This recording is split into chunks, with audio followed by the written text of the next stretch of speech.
اور سورج شق اور چاند شق ہو گیا، ٹکڑے ہو گیا، پھٹ گیا۔ یہ شق قمر کا واقعہ کہیں یا معجزہ کہیں، اس کے بارے میں صحیح احادیث صحائح ستہ کی تمام کتابوں میں، اور یہاں تک کہ جو سب سے زیادہ جن کی سند کے اعتبار سے یوں سمجھیے کہ شک و شبے سے بالا تر ہو جانے والی بات ہے،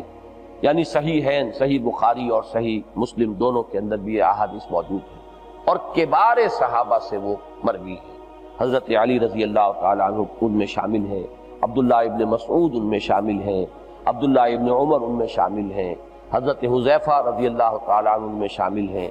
اسی طریقے سے اور متعدد جو کبار صحابہ ہیں، دو صحابی اور بھی ہیں جو اگرچہ اس وقت جب کہ یہ واقعہ ہوا ہے تو یا تو ان کی پیدائش ہوئی نہیں تھی یا ان کا ابھی بہت ہی بچپن تھا، حضرت انس رضی اللہ تعالیٰ عنہ اور حضرت عبداللہ ابن عباس۔ ان سے بھی یہ مروی ہے، لیکن اس سے گمان یہی ہوگا کہ انہوں نے وہ اپنے بزرگوں سے بات سنی ہے، لیکن یہ کہ حضرت علی، حضرت عبداللہ ابن عمر، عبداللہ ابن عباس، حضرت حذیفہ، یہ حضرات تو وہ ہیں کہ جن کے بارے میں یعنی کوئی شک و شبہ نہیں ہے کہ جس دور کا یہ واقعہ ہے وہ ان کے شعور کا دور ہے اور وہ پورے طور پر سمجھدار تھے۔ بعض تفاصیل میں جیسا کہ میں بعد میں بتاؤں گا کچھ تھوڑا سا اختلاف ہے، جیسے کہ جو معراج کی جو احادیث آتی ہیں ان کی بھی تفاصیل میں کچھ تھوڑا تھوڑا فرق ہے، لیکن یہ کہ اس کے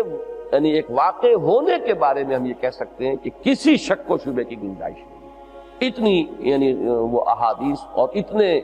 صحابہ سے، اور وہ بھی صحابہ بھی پھر میں عرض کر رہا ہوں کہ فقہائے صحابہ اور کبار صحابہ ان سے مروی ہے کہ اسراء کا اور واقعہ معراج کا انکار تو میں سمجھتا ہوں کہ تقریباً کفر ہے۔ البتہ یہ کہ اس میں جب تفاصیل کا اختلاف ہو رہا ہے تو کسی چیز کو مان لینا، کسی کو رد کر دینا، یہ بالکل دوسری بات ہو جائے گی۔ اسی طرح کا معاملہ یہ بھی ہے کہ تقریباً ہجرت سے 5 سال قبل کا یہ واقعہ ہے،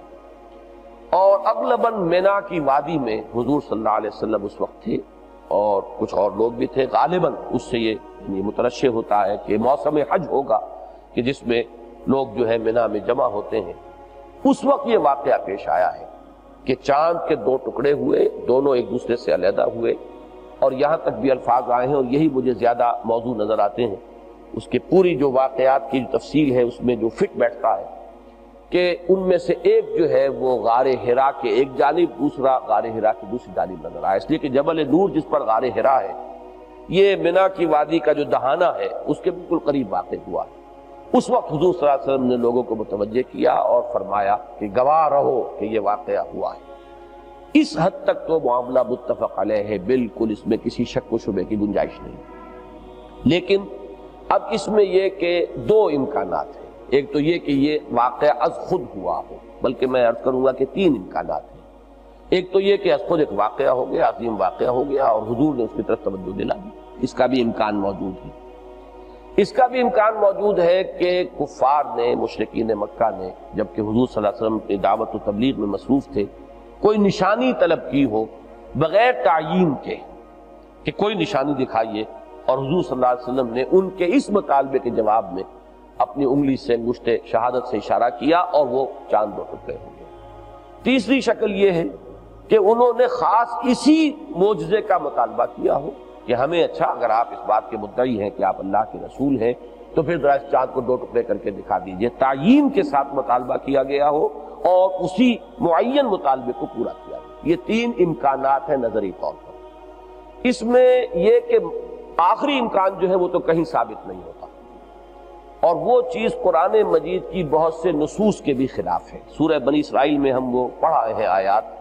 کہ جب بھی کبھی کوئی معین نشان مانگا گیا ہے تو قرآن مجید میں اللہ تعالیٰ نے صاف اس کا انکار فرمایا۔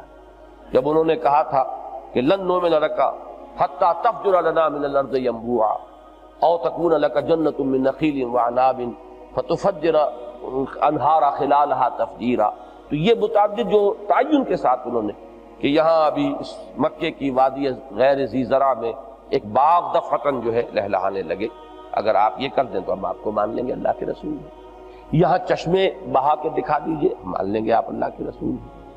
یا یہ کہ ذرا آسمان کا کوئی ٹکڑا ہم پر گرا کر دکھائیے، یا یہ کہ آسمان میں چڑھ کے دکھائیے اور کتاب آپ لے کر اترے اور اس کتاب کو بھی ہم ہاتھ لگا کر دیکھیں گے۔ اور یہ نہیں ہے کہ ہم صرف ایسے ہی مان لیں کہ ہاں کوئی کتاب لے کر آئے ہیں، کوئی ممکن ہے آپ ہماری نظر بندی کر دیں۔ اسی طریقے پر ان کا یہ مطالبہ بھی تھا کہ آپ کے لیے یہاں اچانک دفعتاً کوئی محل بن جائے سونے چاندی کے، اس کے اندر ظروف رکھے ہوئے ہیں، اس کے کواڑ جو ہیں سونے چاندی کے ہوں، ایسا کوئی محل بن جائے تو ہم ان میں سے کوئی سی ایک نشانی آپ دکھا دیں، ہم آپ کو رسول مان لیں۔ تو قرآن مجید میں سورہ انعام میں بھی، سورہ بنی اسرائیل میں بھی بڑی شدت کے ساتھ نفی کی گئی ہے کہ ایسا کوئی معجزہ ہم نہیں دکھائیں گے۔ جس کو ایمان لانا ہے یہ معجزہ ہے اصل محمد الرسول اللہ صلی اللہ علیہ وسلم، اس سے ایمان لاتا ہے تو لائے،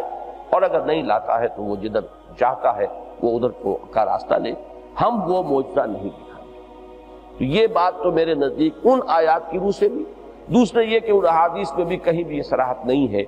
کہ مطالبہ یہی کیا گیا تھا کہ چاند کو ٹکڑے کر کے دکھائیے اور وہ آپ نے دکھا دیا۔ تو یہ واقعہ جو ہے اس طریقے سے جہاں تک میں سمجھ سکا ہوں یہ اس طرح نہیں ہوا ہے،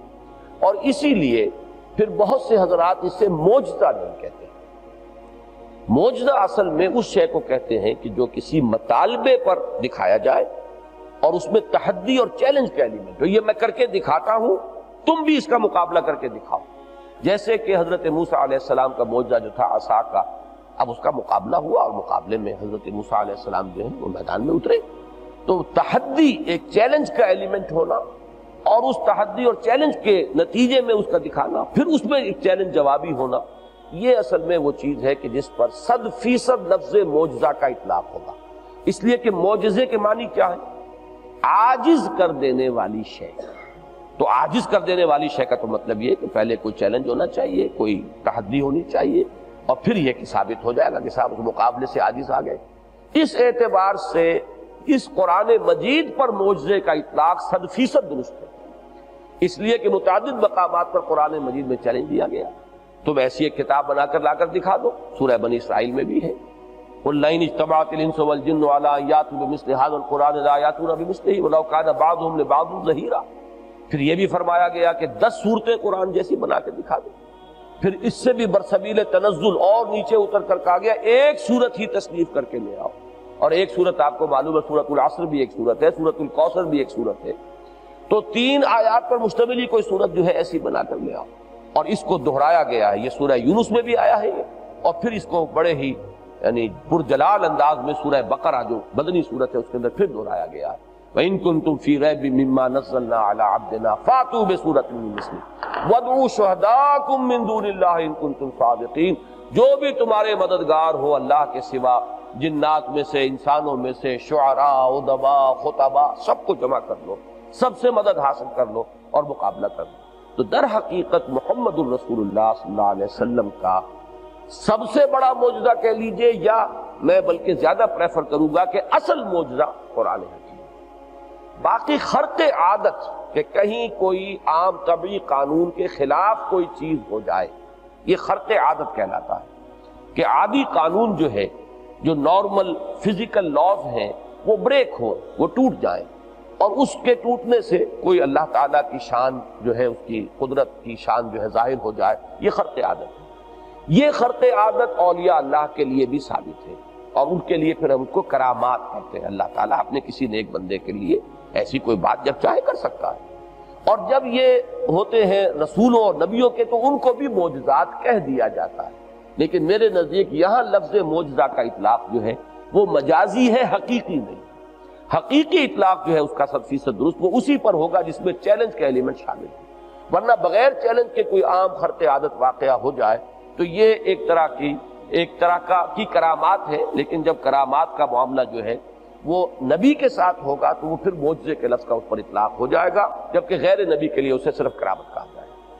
اچھا، یہ ہے جہاں تک کہ اس کی معجزے ہونے کی بحث ہے۔ باقی حضرت انس اور حضرت عبداللہ ابن عباس رضی اللہ تعالی عنہم، ان دونوں سے جو روایت ہے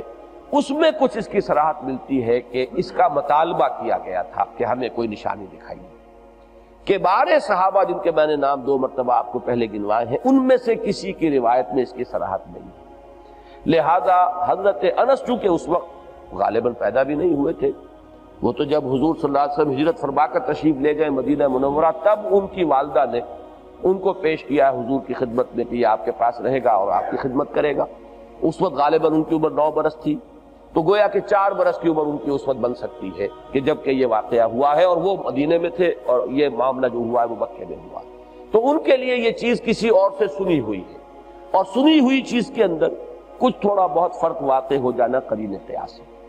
اسی طرح عبداللہ ابن عباس رضی اللہ تعالیٰ عنہما کی بھی اس وقت عمر اتنی نہیں تھی کہ ان کی بات کے اوپر زیادہ جو ہے وہ اس کے اندر وزن محسوس کیا جائے۔ اس اعتبار سے غالب بات یہی ہے کہ یہ ایک واقعہ ہوا ہے، اور واقعے میں اصل شے جو تھی وہ یہ کہ اس فکر کا توڑ کر دیا جائے یہ کائنات بڑی اٹل ہے، یہاں پر جو چیز بھی ہے گویا کہ کبھی اس کے لیے زوال نہیں ہے، اس کا خاتمہ نہیں ہے۔ اس لیے کہ جب قیامت کا ذکر قرآن مجید میں آتا ہے،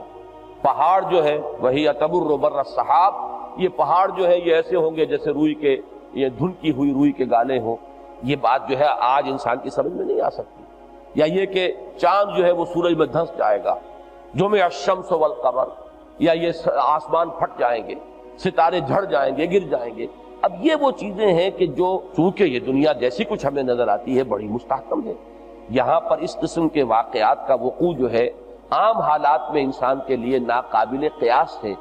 تو ان کے اس فکر کو توڑا گیا ہے یہ واقعہ دکھا کر کہ جو خبریں دی جا رہی ہیں قرآن مجید میں وقوع قیامت سے متعلق، جو بڑے بڑے حوادث کا ذکر ہے، اس کی ایک نشانی کے طور پر یہ چاند پھٹا ہوا تمہیں صاف نظر آ رہا ہے کہ چاند پھٹ گیا ہے اور پھر وہ ٹکڑے جڑ گئے۔